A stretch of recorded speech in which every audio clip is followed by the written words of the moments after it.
السلام علیکم دوستو، کیسے ہو؟ امید کرتا ہوں کہ آپ سبھی حضرات خیریت سے اور عافیت سے ہوں گے۔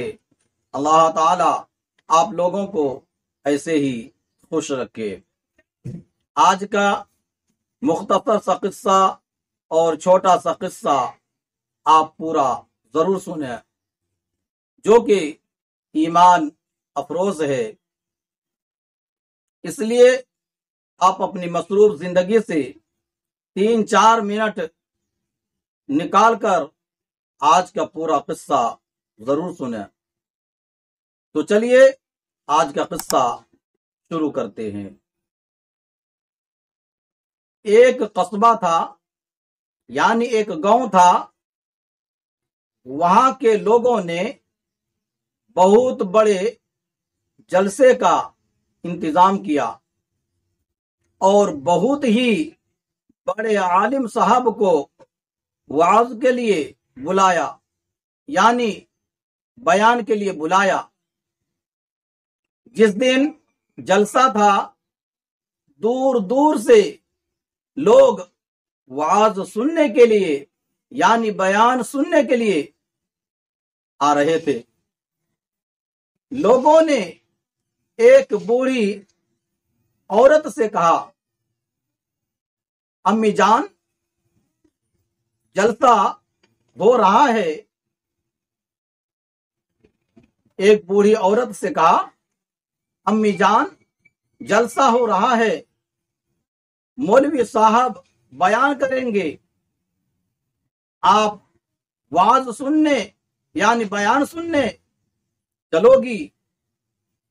بڑھیا نے کہا، ہاں چلوں گی۔ چنانچہ وہ بوڑھی ماں بھی لوگوں کے ساتھ چل پڑی اور کنارے جا کر بیٹھ گئی۔ وعظ کے دوران یعنی بیان کے دوران مولوی صاحب نے ایک مسئلہ بیان کیا کہ سخت زمین پر پیشاب ہرگز نہیں کرنا چاہیے، کیونکہ پیشاب کے چھینٹے جہاں جہاں پڑیں گے وہیں سے عذاب ہوگا اور آگ لگے گی۔ لہذا نرم زمین ہو یا رتیلی، اس جگہ پر پیشاب کرو گے تو چھینٹوں کے عذاب سے بچ جاؤ گے۔ پوری تقریر میں یعنی پوری بیان میں بوڑھی ماں کو یہی ایک بات سمجھ میں آئی، تو اس بوڑھی ماں نے عذاب سے بچنے کے لیے یہ ترکیب نکالی کہ جب کہیں باہر جانا ہوتا تو 5 کلو ریت اور بالو کا تھیلا باندھ کر ساتھ میں لے لیتی۔ جب پیشاب کرنے کی حاجت ہوتی تو اس تھیلی میں سے تھوڑی سی ریت نکال کر زمین پر رکھ دی اور پھر بڑے احتیاط سے اس ریت پر پیشاب کرتی تاکہ چھینٹے اڑ کر پیروں پر نہ پڑے۔ اسی طرح بوڑھی ماں کو 1 سال گزر گیا اور 5 کلو کا ریت کا تھیلا ڈھوتے ڈھوتے اس کے ناک میں بند ہو گیا۔ دوسرے سال لوگوں نے پھر جلسے کا اہتمام کیا اور دور دور سے لوگ آنے لگے۔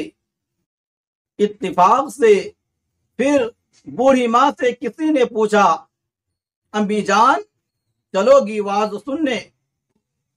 یعنی امی جان چلو گی بیان سننے؟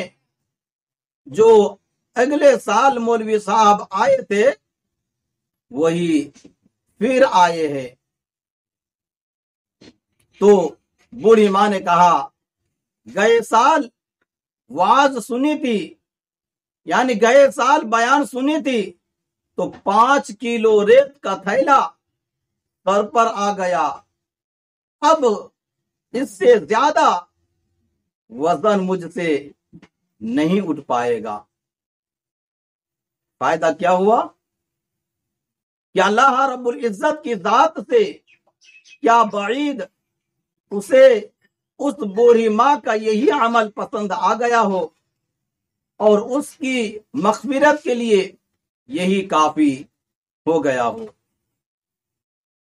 وعظ و نصیحت کی مجلسوں میں شریک ہوتے ہیں اور دین کی باتیں سنتے ہیں، کاش کے سب میں عمل کا یہی جذبہ پیدا ہو جاتا۔ اللہ رب العزت ہمیں اور آپ کو عمل کرنے کی توفیق عطا فرمائے، آمین۔ آج کے لیے بس اتنا ہی، اپنا خیال رکھیں، خدا حافظ، السلام علیکم ورحمۃ اللہ وبرکاتہ۔ السلام علیکم ناظرین، آپ دیکھ رہے ہیں جبرائیل جمالی یوٹیوب چینل۔